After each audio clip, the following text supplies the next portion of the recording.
முஸ்லீம்களை தீவிரவாதிகளாக சித்தரித்து தொடர்ந்து படம் எடுப்பதை சென்சார் போர்டு கண்டும் காணாமல் இருந்து வருவது கண்டிக்கத்தக்க ஒரு விஷயம். இது மத மோதல்களை உருவாக்குவதற்கான ஒரு பின்னணி என்று பாப்புலர் ஃப்ரண்ட் ஆஃப் இந்தியா அரசுக்கு சுட்டிக்காட்டுகின்றது. அதே நேரத்தில் சென்சார் போர்டை முறைப்படுத்த வேண்டும் என்பதை இந்த தருணத்தில் நாம் அரசுக்கு சுட்டிக்காட்டுகின்றோம். அதே போன்று சென்சார் போர்டு முறைப்படுத்துவதற்காக வழங்கப்பட்ட கைட்லைன்ஸை சட்டமாக மாற்றி சென்சார் போர்டை முறைப்படுத்த வேண்டும் என்பதையும் அரசுக்கு நாம் சுட்டிக்காட்டுகின்றோம். அதே போன்று முஸ்லீம்களை தொடர்ந்து தீவிரவாதிகளாக சித்தரித்து படம் எடுக்கக்கூடிய சம்பந்தப்பட்ட இயக்குநர்கள் மீது நடவடிக்கை எடுக்கக்கூடிய விதத்தில் சட்டத்தில் திருத்தம் கொண்டு வர வேண்டும் என்பதையும் அரசுக்கு நாம் சுட்டிக்காட்டுகின்றோம்.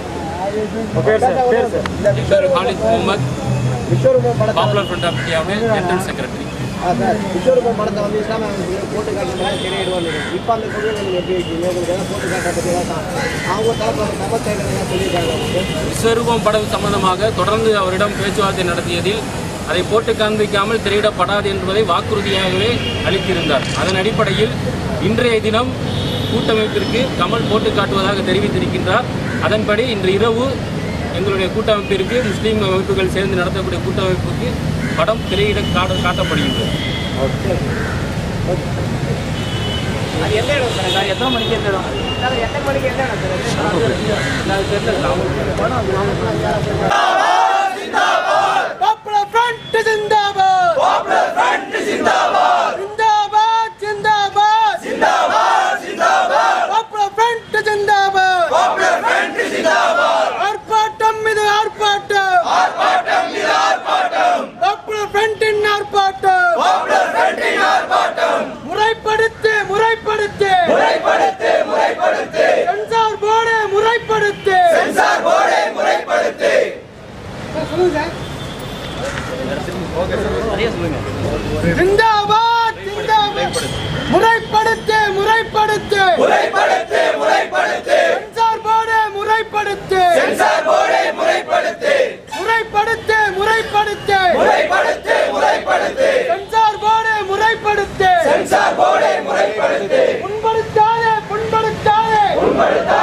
பாப்புலர் ஃப்ரண்ட் ஆஃப் இந்தியா மத்திய சென்சார் போர்டை முஸ்லிம்களை தீவிரவாதிகளாக சித்தரிக்கக்கூடிய திரைப்படத்துறையை முறைப்படுத்த கோரி மத்திய சென்சார் போர்டை வலியுறுத்தி ஒரு மாபெரும் கண்டன ஆர்ப்பாட்டத்தை இந்த அருமையான தருணத்திலே நடத்தி கொண்டிருக்கின்றது. இந்த அருமையான நிகழ்ச்சிக்கு தலைமை தாங்கி நடத்தி கொண்டிருக்கக்கூடிய சென்னை மாவட்ட தலைவர் ஜே முகமது நாசிம் அவர்களையும் சிறப்புரை ஆற்றுவதற்காக வேண்டி காத்துக் கொண்டிருக்கக்கூடிய தமிழ் மாநில செயற்குழு உறுப்பினர் அகமது ஃபக்ருதீன் அவர்களையும், அதேபோல சிறப்புரை ஆற்றுவதற்காக வேண்டியிருக்கக்கூடிய தமிழ் மாநில பொதுச் செயலாளர் ஹாலித் அவர்களையும், நன்றி உரை நவில காத்துக் கொண்டிருக்கக்கூடிய காஞ்சிபுரம் மாவட்ட தலைவர் மொய்தீன் என்ற குட்டி அவர்களையும், மேலும் மாவட்ட நிர்வாகிகளையும், இந்த நிகழ்ச்சிக்கு பெருந்திரளாக கலந்து கொண்டிருக்கக்கூடிய பொதுமக்களையும், பாப்புலர் ஃப்ரண்ட் ஆஃப் இந்தியாவினுடைய போர்வாளாக திகழக்கூடிய செயல் வீரர்களையும் வருக வருக என்று வரவேற்பதோடு, பார்க்காமல் எவ்வளவுதான் ஒதுங்கி இருந்தாலும் அதனையே வாய்ப்பாக பயன்படுத்தி இந்த திரைப்படங்களிலும் எப்படியெல்லாம் இந்த முஸ்லிம்களை காவு வாங்க வேண்டுமோ அது ஒரு பக்கம் நடந்து கொண்டுதான் இருக்கின்றது. சினிமா என்பது இந்த சமயங்களில், இந்த சூழல்களில் நாம் பார்க்கக்கூடிய சமயத்தில் அது ஒரு சாதாரணமான ஒரு நிகழ்வு அல்லது 2.5 மணி நேரம் ஓடக்கூடிய ஒரு ஏதோ ஒரு பிம்பம் என்று சாதாரணமாக எடுத்துக்கொள்ளக்கூடிய ஒரு விஷயமாக அல்ல. இயக்க ரீதியாக இருந்தாலும் சரி, அரசாங்க ரீதியாக இருந்தாலும் சரி, தம்முடைய கொள்கைகளை, தத்துவங்களை, இது போன்ற மேடைகளை 1000 மேடைகள் 10,000 மேடைகளை அமைத்து அந்த பிரச்சாரங்களை நாம் சொல்லுவதை காட்டிலும் 2.5 மணி நேரம் படத்தினை போட்டு அதன் வாயிலாக செலுத்தக்கூடிய பிரச்சாரங்கள் என்பது மிகப்பெரிய பயங்கரமான பிரச்சாரம். ஜஸ்ட் ஒரு 2.5 மணி நேரம். முன்பெல்லாம் என்ன இருந்தது? படப்பெட்டியை தூக்கி செல்வதற்கு பெட்டிகள் இருந்தது. பெட்டியை தூக்கி செல்வார்கள். பெட்டி எப்படா வரும் தியேட்டருக்கு வெயிட் பண்ணி அதற்கு பிறகு படம் பார்த்த காலங்கள் போய் இன்று தியேட்டர்களுக்கான அனுமதி கிடைத்து விட்டால் வீட்டிலிருந்தே அதற்கான அனுமதியை கொடுத்து உடனே அந்த தியேட்டர்களில் படம் பார்க்கக்கூடிய அவ்வளவு அதிநவீனமான வசதிகள் எல்லாம் உருவாக்கப்பட்டதற்கு பிறகும் இந்த சமூகத்தை அழகான முறையில் வஞ்சிப்பதற்கு இதை ஒரு கருவியாக பாசிசங்கள், இந்த ஜனநாயகத்திற்கு எதிராக வேலை செய்யக்கூடியவர்கள், முஸ்லிம்களுக்கு எதிராக வேலை செய்யக்கூடியவர்கள் அழகான முறைகளில் இதை பயன்படுத்திக் கொண்டிருக்கின்றார்கள். நாம் ஒதுங்கி நின்று கொண்டிருக்கின்றோம். இங்கு வந்திருக்கக்கூடிய உளவுத்துறை அதிகாரிகளுக்கு ஒரு வேண்டுகோள். என்னுடைய இந்த கூற்றுக்களை அழகான முறையில் நீங்கள் பதிவுகளாக்கி யாரிடத்தில் இதை கொண்டு போய் சேர்க்கணுமோ அவர்களிடத்தில் அழகான முறையில் தயவு செய்து கொண்டு போய் சேருங்கள். ஏனென்றால் இதில் மிகப்பெரிய ஒரு ஆபத்து இருக்கிறது. அது எதிர்காலத்தை எப்படிப்பட்ட ஒரு சூழலுக்கு ஆளாக்கும் என்று சொல்ல முடியாது.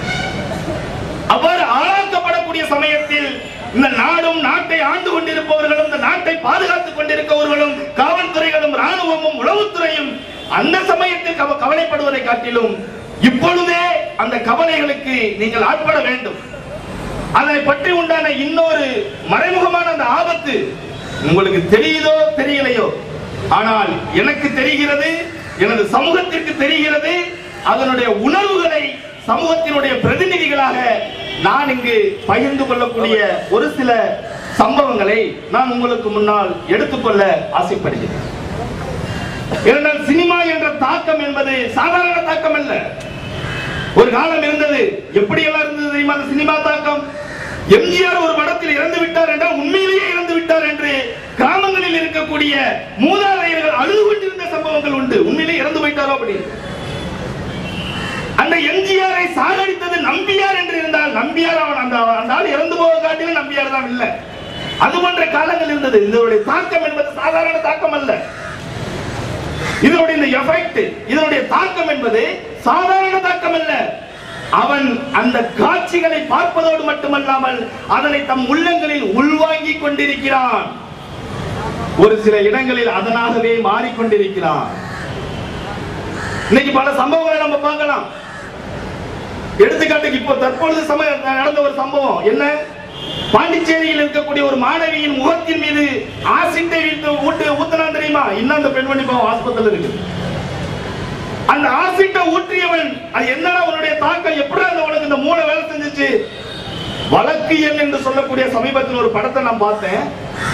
அதில் இந்த மாதிரி தான் ஏற்றுக்கொள்ளப்படாத அந்த காதலியினுடைய முகத்தை சிதைப்பதற்காக அவன் செய்தானா? அதை திரும்ப திரும்ப டிவியில போட்டு காண்பித்ததனுடைய தாக்கம் இவனை அதே போல் செய்ய வைத்திருக்கிறது.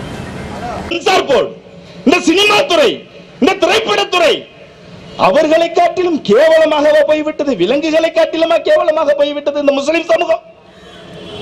உண்மையை சொல், நாங்கள் வேண்டாம் என்று சொல்லவில்லையே. உண்மையை சொல், நாங்கள் வேண்டாம் என்று சொல்லவில்லை. ஆனால் நீ சொல்லக்கூடிய ஒவ்வொரு விஷயங்களும் பொய்மைகள், பொய்கள், அழகான முறைகள் இங்கு பிரிவுகளாக ஏற்படுத்தப்பட்டுக் கொண்டிருக்கிறது. இது ஒரு பக்கம். இது பொய்களை ஏற்படுத்தி ஒரு பிரச்சாரம் நடக்கிறது. இன்னொரு பக்கம் இன்னொன்னு என்ன தெரியுமா நடக்குது? முஸ்லிம் சமூகத்தை பற்றி, முஸ்லிம் வரலாறுகளை பற்றி அவர்களுக்கு சாதகமான சிறு வரலாறுகள் கூட இடம்பெற்று விடக்கூடாது என்பதற்கு பயங்கரமான சூழ்ச்சிகள் நடந்துகிட்டு இருக்கு. சமீபத்தில் டிவிக்கல்ல நீங்க பார்த்திருப்பீங்க. என்ன காம்ப்ளான் என்று சொல்லக்கூடிய அந்த கம்பெனிக்கு விளம்பரப்படுத்தக்கூடிய ஒரு விளம்பரம் அண்மையில் நீங்க எத்தனை பேர் பார்த்திருப்பீங்களோ அல்லது உங்களுடைய பார்த்த அந்த பார்வை எப்படி இருந்தது தெரியல. நான் பார்த்தேன் அந்த விளம்பரங்களை. ஒரு வாரங்களுக்கு முன்பாக நான் பார்த்தேன். அந்த காம்ப்ளானை அருகிய சிறுவன் மெமரி பவர்ல எந்த அளவுக்கு இருக்கிறான் அப்படிங்கிறது அந்த விளம்பரம். அதுக்கான ஒரு விளம்பரம். அப்ப அந்த மெமரி பவருக்கு எக்ஸாம்பிளா அவன் படிக்கக்கூடிய பள்ளிக்கூடங்கள்ல தாஜ்மஹாலை கட்டியவர் யார் என்று அதை மெமரி பண்றான். அது மறந்து போயிருது. காம்ப்ளானை குடிச்ச உடனே ஞாபகத்துக்கு வந்துருது. உண்மையான கட்டிய நபரை சொல்றான். அப்படி முன்னால தவறுகளை சொல்லியிருந்தாலும் முஸ்லிம் மன்னர்களுடைய பெயர்களையே சொல்லிட்டு வரான். இதை எப்படா மறைக்கலான்னு இங்க சில பேர் சூழ்ச்சி பண்ணிக்கிட்டு இருக்கான். இதை விளம்பரம் மூலமாக நிரூபிக்கிறாங்கிறத பார்த்து இந்த வாரம் பாக்குறோம் அந்த விளம்பரம் அப்படியே கட் ஆயிருச்சு. ஆனா அதே தீம்ல ஒரு விளம்பரத்தை தயாரிச்சிருக்கிறான். இந்தியாவிற்கு சுதந்திரம் வாங்கி கொடுத்ததில் முக்கியமான நபர்கள் யார்? சாரிகம பதனி. அந்த மாதிரியான ஒரு தீமை கொண்டு வந்து சானா சர்தார் வல்லபாய் பட்டேல், ராணா ராஜாராம் மோகன் ராய், கானா அமர்சந்த் காந்தி, ஒரு முஸ்லிம் பேர்கள் கூட இல்ல. அப்போ ஒரு அழகான முறையில் முஸ்லிம்களுடைய பெயர்களும் முஸ்லிம்களுடைய வரலாறுகளும் கூட ஒரு சாதாரண விளம்பரங்களில் கூட வந்துவிடக் கூடாது என்பதில் எவ்வளவு அக்கறைகளோட எவ்வளவு சூழ்ச்சிகளோட இருக்கிறார்கள் என்பதற்கு இது ஒரு உதாரணம். அதே